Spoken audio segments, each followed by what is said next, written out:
Welcome to the On Point Podcast, a channel dedicated to helping you be the best hunter you can be. On Point is designed to help motivate and inspire you to get more out of yourself and your gear during your next hunt. If you're looking for information that will directly impact your success and help inspire you to go on new adventures, whether you're hunting with a bow or a rifle, On Point is the channel for you.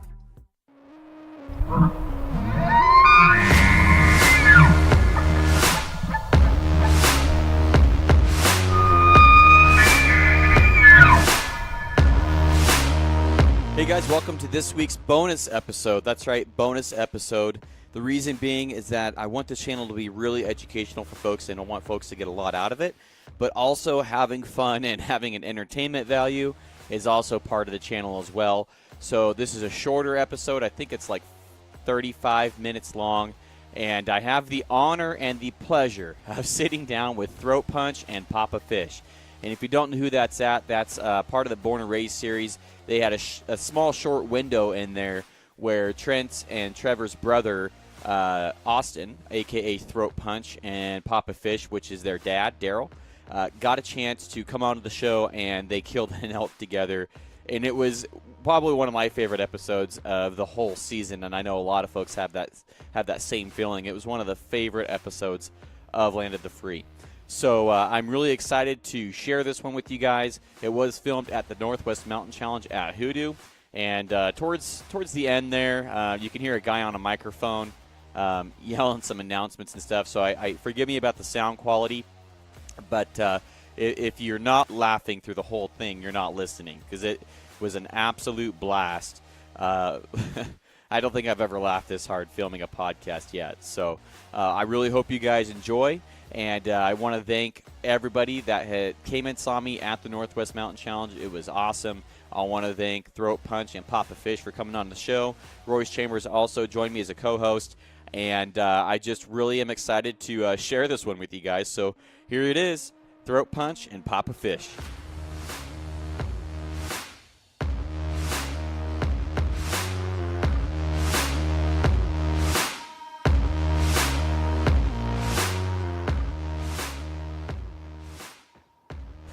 So this is going to be fun, guys. Yeah, so is there anything that you guys want to cover while we're on here? Any embarrassing stories you can tell us about them? Oh, I could tell you one. We got plenty of those. Well, let's just dive in here. So we are officially recording, and let's get some introductions going on. My name is Darrell Fiser. I'm the oldest group in Born and Raised Outdoors. Your dad. The old man of the sea. Called Papa Fish. Born back in 56. Started bow hunting in 76. So. Right on. In Coquille, or? Yeah. Born and raised in Been Coquille? there my whole life. Right. Did you ever do the logging thing, too? Oh, yeah. I've cut timber for almost 40 years. Really? Yeah, and I still cutting timber. Really? Mm-hmm. Really? That's that was crazy. back when you had to break a limb off and tie a string on it to hunt. When men were men and sheep were nervous. Are we talking Prineville or Coquille? Yeah. Okay. I got one story for you guys alike. Back in early 80s, I had a guy named Mark Villers. He cut trees, too, with me. I know him. You know Mark Villers? Oh, he still cuts, doesn't he? Yeah. Yep. He does stream enhancement stuff. Stream jobs. He's I won't say Blue Ridge Timber. Okay. He's one of my. I do safety for him. Mark gave me a call, and he says, Darrell, he goes, I got a line on a good bow hunting spot behind this. It's a big dairy farm of Allegheny, and it was a monster dairy farm. And he goes, I got permission. He goes, join us tomorrow morning. He goes, I got my brothers with me. He had two brothers. I can't remember their names, but it's been a long time. Yeah. So I get there probably half an hour before daylight, and we park clear down in the edge of the field. We didn't want to spook the elk because they always hung back in across the field right behind this monster pole building metal barn that they had. The cows were all in, and it was like 30 minutes before daylight, and we come up with this plan. He says, Darrell, he goes, you take my younger brother and sneaked through this barn. On the other end of the barn, there's this tall grass, and the elk hang out just beyond. And I said, all right. And I go, what's the catch? He goes, we're going to be going up this cat road around the other end, and if you bump them, they'll come right to us. There was 2 nice bulls in the herd.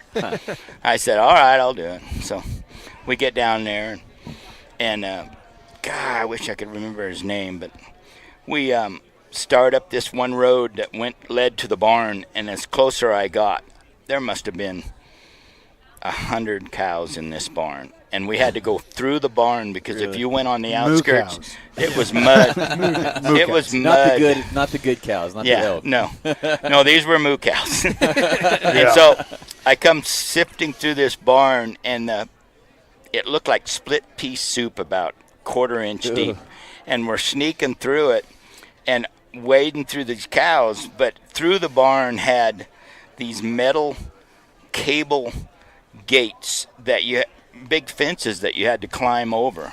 And so we go along, and one cow would get up almost and crap on you, and you'd move over, and I'd say, stay down. He goes, you could just see out there in the field, and there was a herd out there. Sure. But it wasn't light enough to really see. You could just see bodies. So I climbed up over one of these big cable gates, and I jumped to the other side, and we went a little farther. And then right towards the end, there was one last section of these cables. And I said, here, hold my bow. I'll climb over, and you hand it to me. Well, I climbed over, and as I went over, I turned around and jumped off and jumped into a 15-foot deep manure pit. Water. Yeah, and it was like split pea soup, and it looked like hard concrete, but it had a crust on it, and the whole back end just kind of wiggled, and I went right to my chin. And my camo, I come out of there, and it was just like green crap all over me. Luckily, you grabbed onto the cable, or you would have drowned in it. I did. One way to go. I had a pair of the old Redfields, the 10 by 50s. They were about $300 back then in the early 80s. And those were they looked like split pea soup on them.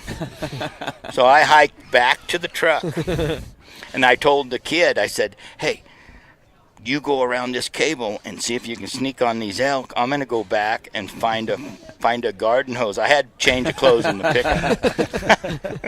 Well, you wouldn't have to worry about them winding you. No. No, you don't. So I get back, and I dropped down across the road near my pickup, got some clothes, and I went into this calving barn that I didn't realize was a calving barn.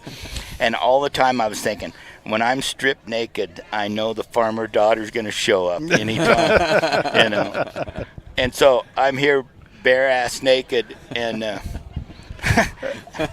I'm just hosing myself off because it was just green. You can't make this up. I had binoculars and the whole work, just hosing away, and all of a sudden up behind me was this little calf. I didnn't realize I was in a calf, and it goes, scared the bejesus out of me. But anyway, that was my story there. And too bad it didn't scare the crap did off you guys? Did you guys end up getting the bulls? we didn't even. I mean, we bumped those elk out so quick. It's a crappy day. It was. It was. Literally. Yes, it is. Yeah. Well, that's awesome. probably in the history of the podcast the best introduction I've ever heard. So who do we got here? Austin. Most people know me as Throat Punch. Sponsored by Carhartt. Sponsored. And for Still the working folks- on it. Still working for the on folks who are listening, because we don't have it on video, you are wearing a Carhartt shirt it. Well, yeah, you got to. in good condition. Yeah. Looks pretty new. Yeah. Do they end up sponsoring you or what? Not yet. Not yet. Still working on it. Still available. Yeah. Is there Won't any return my call. communication? Willing but available. Is there anything in the works with Carhartt? As of now, I would say I'm working on it. So you're saying there's a chance. You're telling me there's a chance. I'd say more like 1 in a million. Yeah. So Yeah. you're telling me There there's you a go. chance. I like my odds. Yeah. So you're the youngest? I'm the youngest brother. Yeah. Trent and Trevor are my oldest brothers. Right on, right on. Yeah. And then so you graduated from the Coke Hill, same school as them, and Yep. all that Coke Hill stuff. High School. And now you're working as what do you do? I'm a crane operator. I travel around the U.S. doing jobs for various. Oh, so you go all around. Yeah, I've been US. to Oh, wow. Pennsylvania and Texas, and I just got off a job in Washington and came straight here from that. Huh. So that's why I didn't even get my bow here for this shoot. I just came to hang out because my bow's at home, and I just came straight here. So What's your draw length? 30. Holy crap. Yeah, 29. Can't shoot 29. mine. Oh, okay. 38. 20. I think it's 37 and a half. No, it's 29. Well, that sounds about kind of Me- like it's I'm like, kinda- what are you it using? works He's like, out I great. don't know. Works out great because me, Trent, and Trevor shoot the same draw length. Oh, so really? whenever I need to, I just give me your bow. Let me try that out. Oh, you know? perfect. Yeah. We when me and my buddy started bow hunting together, we used the same arrows and everything. So if one of us goofed up, we could steal each other's arrows. That's a back good and forth. idea. A lot of Yeah. my arrows are different color because I'll buy half a dozen at a time. And I'll still have 3, and why use the new ones when you still got a few old ones? So, Right. yeah, you gotta. I'll pick up Austin in the morning, and I'll go look at his quiver, and he'll go, I said, you still got half target tips in there. And he goes, I know, we'll change them out on the way. So did you bring these boys up bow hunting, or did they do that on their own, or how's this all work? Now you brought us up. Yeah, I started out, well, like I said, it kind of spoiled me. Back in 76, I bought a PSE, and it felt like it weighed 20 pounds. It was one of the old four-wheelers. Compound with no let off. Yeah. Okay. And Yep. I just shot it instinctive and went out there and practiced a little bit. And that year that I went out hunting, I got a 5-point bull and a monster buck that I have mounted on the wall to this day. I don't think Really? I've ever beat that. And that was the first year I ever bowing it, and I was hooked. Old you know? boomerang. Yeah, I bet. And the boys, I took them. I mean, when they could walk, they had a bow and took them to archery shoots and everything. Yeah. Well, Yeah, whatever we'd you always taught them works, man. Yeah, Put they do all balloons right. up on a big styrofoam thing. We'd shoot the balloons, and it was Right a lot on. of fun. It's kind of in all of our blood. Plus, I cut timber all my life, so you kind of learn the elk habits. You Yes. know where they live, Yep. and so just did a lot of teaching. But the kids almost outdid me as far as the bugling and everything, because I started out in the era where a lot of times if you bugled, you scared them off, Huh. But And what do you think that was just because the gear wasn't there, or you what just was the might deal? not have had the confidence that you're doing it right. you know? Really? I started out. I still don't have the confidence of doing it right. I don't know. That's why I take Trevor or Trent with me. If you guys heard of a guy that had an archery shoot and then he built bugles, Abe and Son? Yeah. You heard of that? But my Yeah. first tube was an Abe and Sons. Well, I cut timber. Ralph. I cut timber with him for 6 years. Really? And he'd give me these cow calls. You know, that little cow call. It was money back and that's then. Moline, right? Yeah. Yeah, Ralph. Yeah. I do. I work with Tony Okay. Moline. Yeah. Good guy. Tony was probably that young and used to follow him around and pack my gas and oil and stuff. So I've been He's out. quite the logger now. He's a Oh, good yeah. guy. He's a Oh, good Great yeah. guy. Great Yeah. guy. Yeah, he's come a long way. Mm-hmm. You know. Yeah. So do you guys get outside of Roosevelt's and Blacktails at all, or?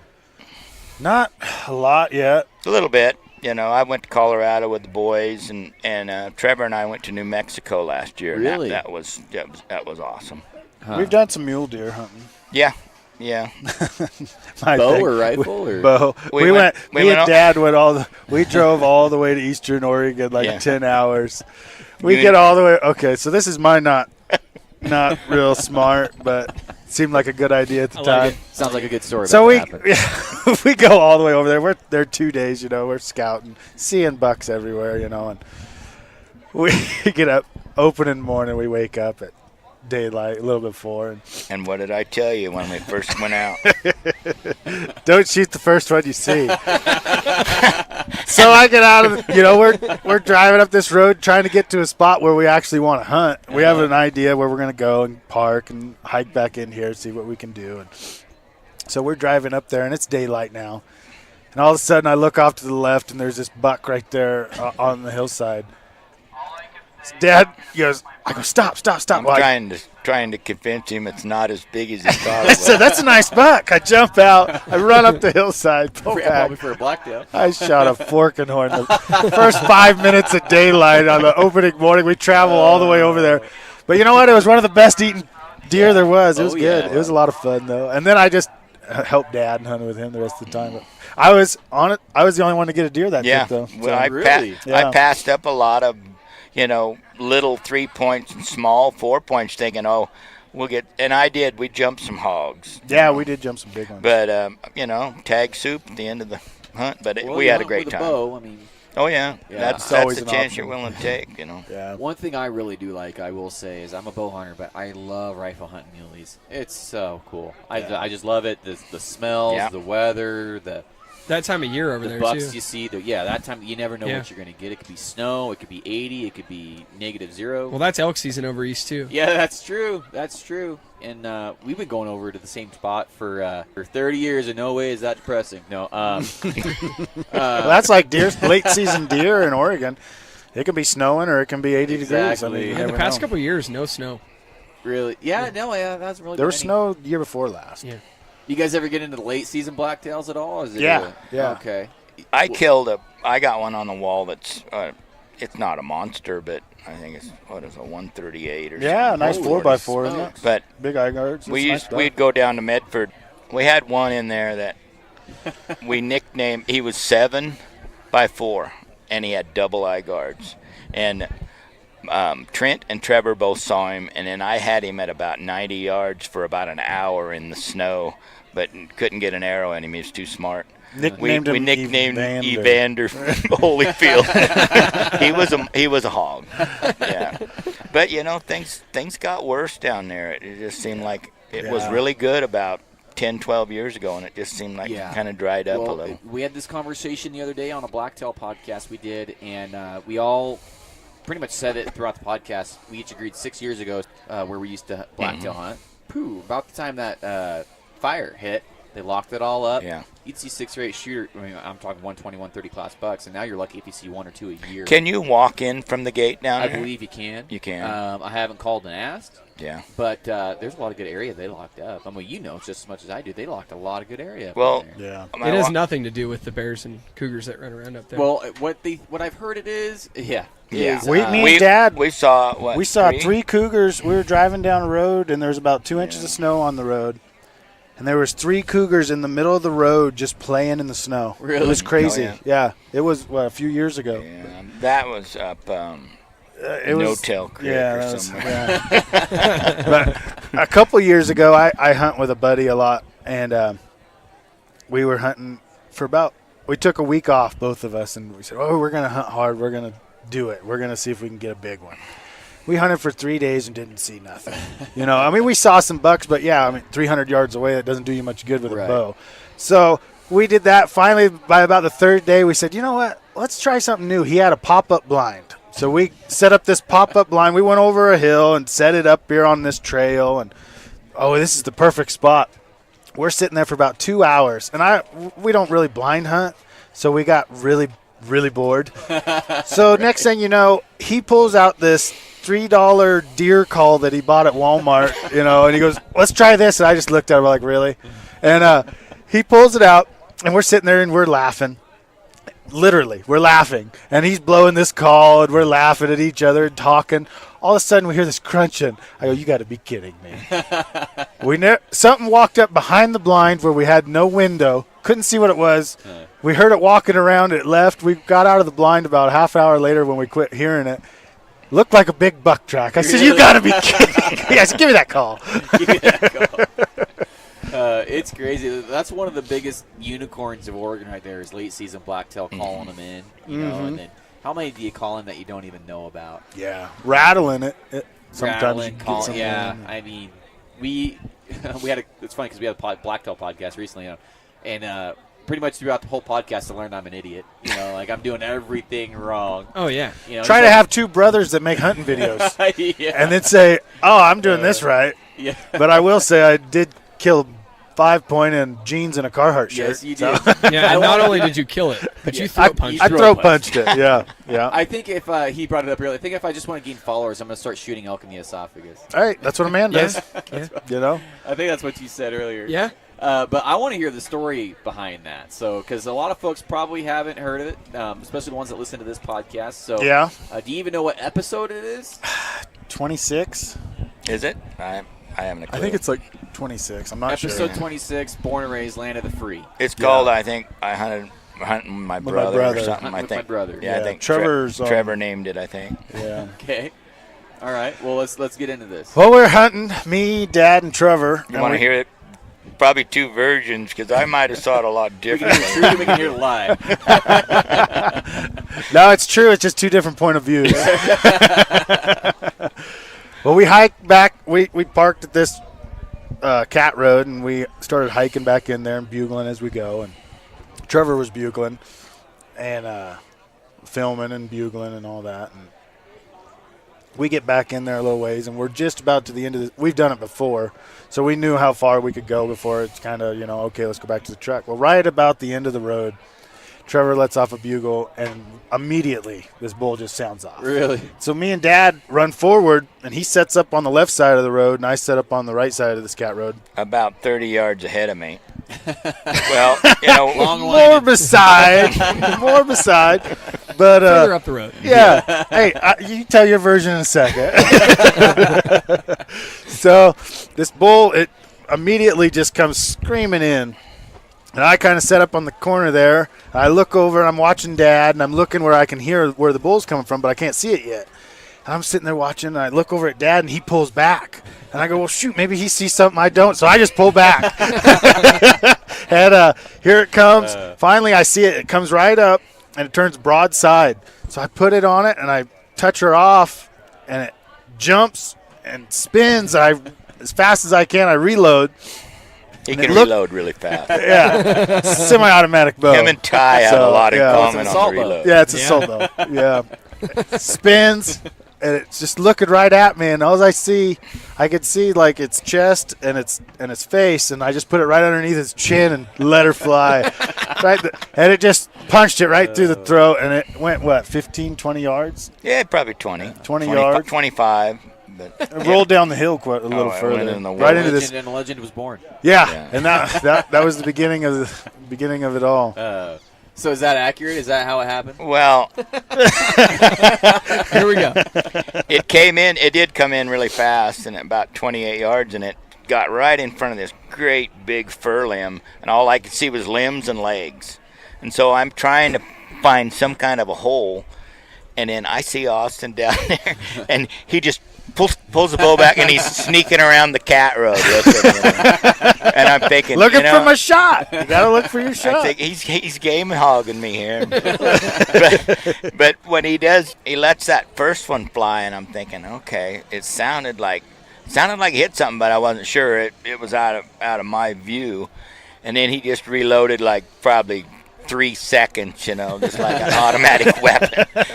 But the second one, it sounded like a 30-06 when I hit it right in the throat. It hit it right in that bone, Okay. right under the jaw. Just dropped it.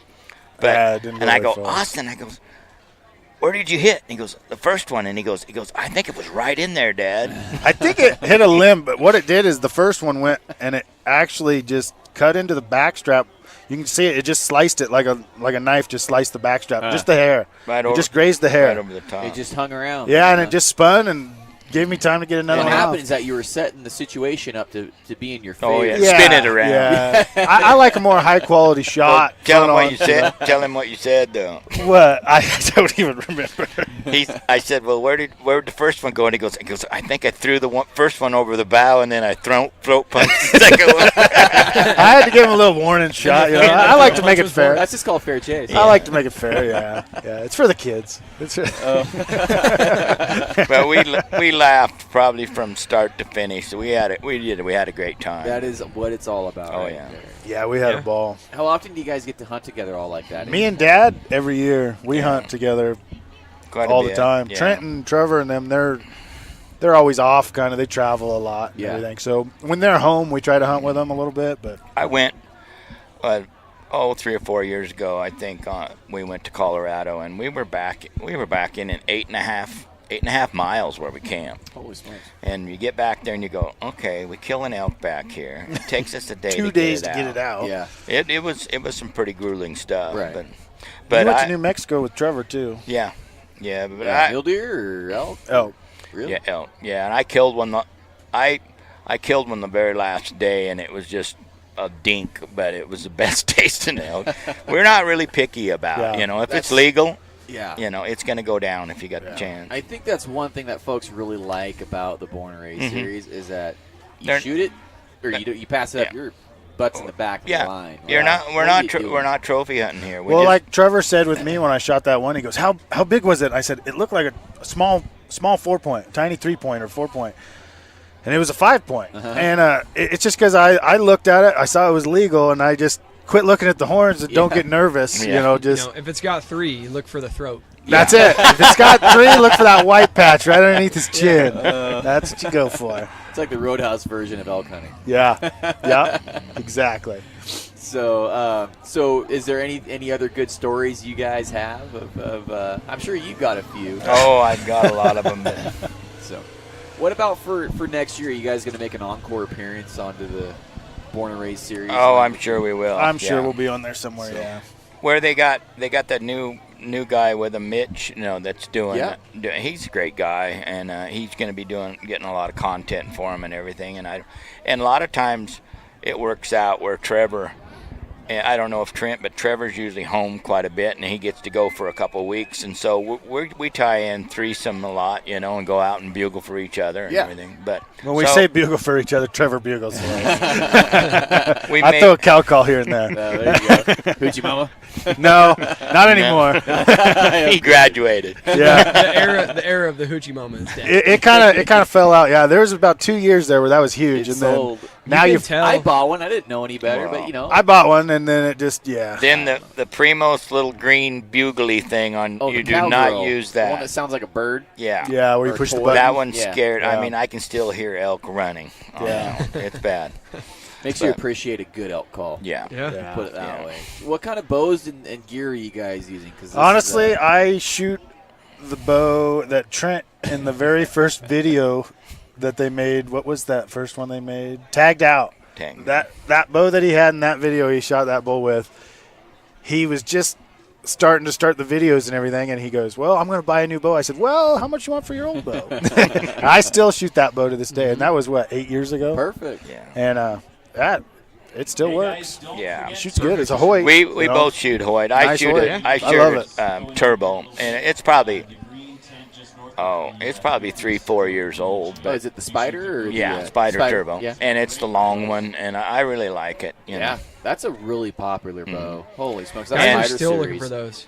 The value stays. Yeah, staying it's up on those sky high Spider still. bows. They're super popular. They're Spider a nice FX, bow. They're yeah. smooth and everything, and the boys kept going, "Well, Dad, are you going to get a new bow?" And I go, "No, I'm going to get a new string."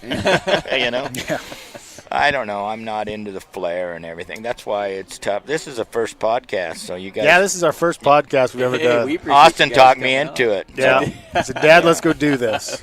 We got nothing else to do." We got to tell the truth. Yeah. Yeah. Yeah. We got to let them know. We got to let them Do know. you guys have an arrow and broadhead setup that you guys like to choose? I use the G5s, you know, the Montex? Montec, the Okay. stainless, and I've used them maybe for the last 6-8 years, and Really? you know, and I always shoot the 125 grain. I like to shoot a lot of weight forward on it, you know. Okay. I've tried a lot of expensive broadheads that Trent and Trevor and shoot, and I found it. I shoot the Muzzies now, Yeah. and they fly just like my target tips. You shooting the Trocars, the MX3s, 100s? Are they silver? Hundreds. Yeah, they're blue They're blue. Yeah. Okay. Yep. I know what They're those are. blue. Do you get them on rollback? sometimes. Yeah. Yeah. That's the word, I dude. put them on clearance. Save up, You clearance. gotta them a love the little. muzzies. Yeah, Muzzies make a good broadhead, you know. Yeah, but I found that they're not a high dollar one, but Yeah. they fly just as good and they punch I'll say throats the just first, as good. First 6 years I bow hunted, 6 or 7 years I bow hunted. I was using the green Muzzies. Yeah. 3 or 6 for 36 Yeah. bucks. Yeah. And then I switched to the MX3s, and then I just started going all across the Yeah. board. I was like, I'm using everything. Yeah, I find know. out something that shoots good, and you don't have to adjust it. That's why I love them. I can go straight from my target tip to my broadhead and not have to get the Allen wrench out. Well, if your bow- okay, it's 4 inches low, 6 inches to the left. If your you know, you don't bow's gotta worry if your about bow's tuned good, yeah. But sometimes I've shot through the years though. You put a broadhead on and it's sometimes 6 inches to the left and Yeah. 2 inches high. So, but I've had really good luck with the Those Montecs are great. And Yeah. I know a lot of guys that use them. I don't know. Things have changed so much. I think when we started out Oregon or southwestern Oregon bow hunters when it first started. That was back. It was started out probably around 74. So 75. I just graduated high school, and a group of us got together, and 3D was whatever you could make. Really? They didn't have a 3D target, so we would take cardboard and glue try to glue it to be 6-7 inches deep, just cardboard, big chunks of cardboard. Carpet. And one of the guys in the group was the artist, and he would draw out the animal, and then we would try to make it kind of 3D. The thicker the cardboard, you could just kind of round off the edges, and then we'd paint it or put carpet on it. That's what we did for 3D targets back then. Oh yeah. But it sure came a long ways. Yeah, I mean, the technology and stuff. My first bow was a PSC Carroll Intruder, like a early 90s, 94 probably in there. And then just seeing that thing hanging up right there, it's just it's amazing, isn't it? Yeah, it's like how much better can these things get? Oh, the let off gets more. They get lighter. They get faster. They're quieter. Exactly. My first bow sounded like a 30-30 going off. Just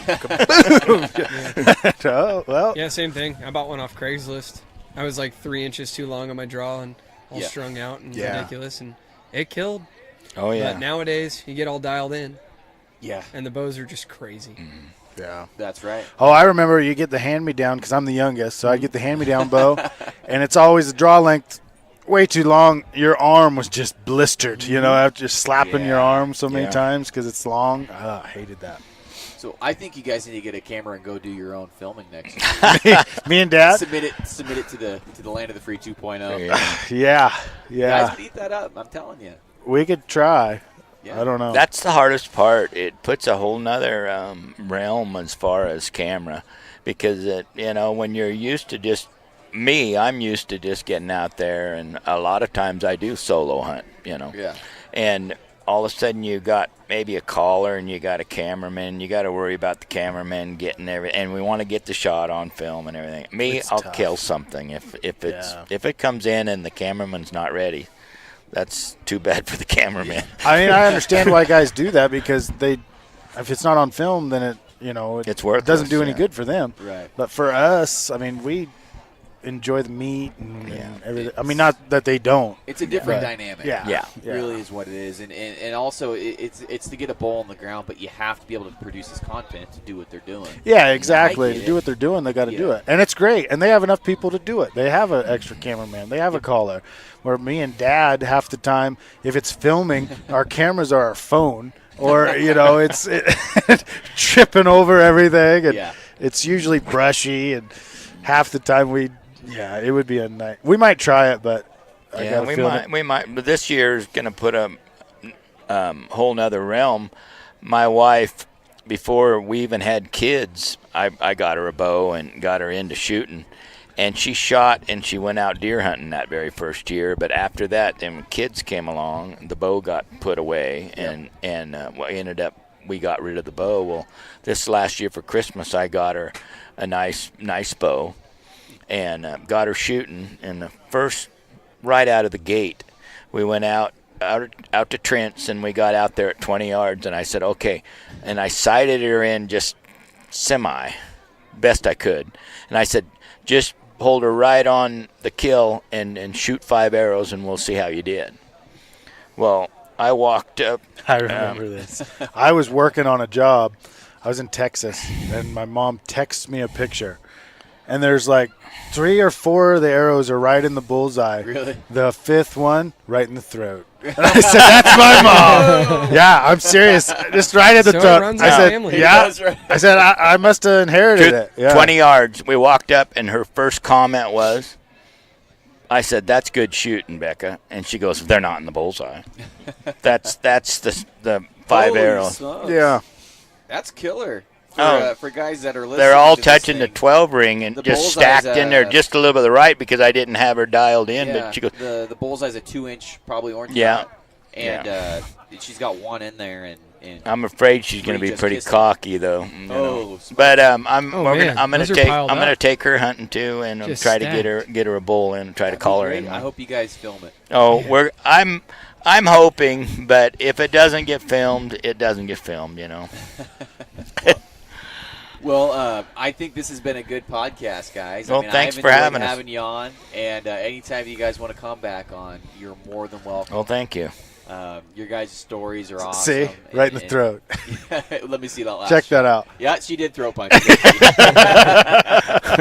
Yeah, look, all bullseye, one in the throat. That one was just for you. Yeah, it Yeah. was. So It was. I think we need to work on a few things. Number one, Carhartt, Yeah, make something happen, still working on it. and then get you a throat punch T-shirt or something like that. I'm gonna try to come out with a hat and a T-shirt or something, throat punch, and Well, let me know when you do, because I'll promote it and help you sell it and stuff. Oh, I'll yeah. probably buy one. okay, all right. I'll eat up the throat punch I'll- T-shirt. I'll get when I get it, I'll give you one. There you go. How's I'm that? down for that too. So. Yeah. Well, thanks for coming on. Well, the thanks for podcast, having guys. us. Yeah, no, Yeah. I've had a great time, and we'll probably see you guys on the next one. All right. Definitely. All right, Definitely. Take care. We'll see you guys. Bye. Bye.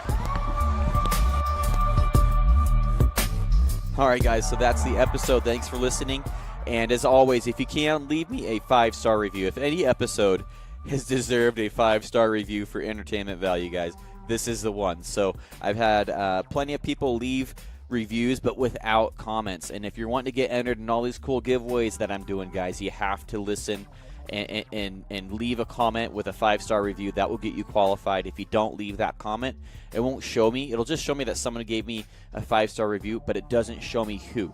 So very important, because I want everybody that takes the time out of their schedule, out of their day, and actually leaves me a review to get entered in the contest, because you did, 80% of the work just getting on to the point where you can do it.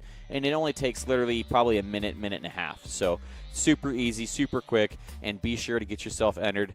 We have some really cool giveaways coming up, and I'm really wanting you guys to get entered in that. So thanks for watching, guys, and as always, I'll see you on the next one. Bye.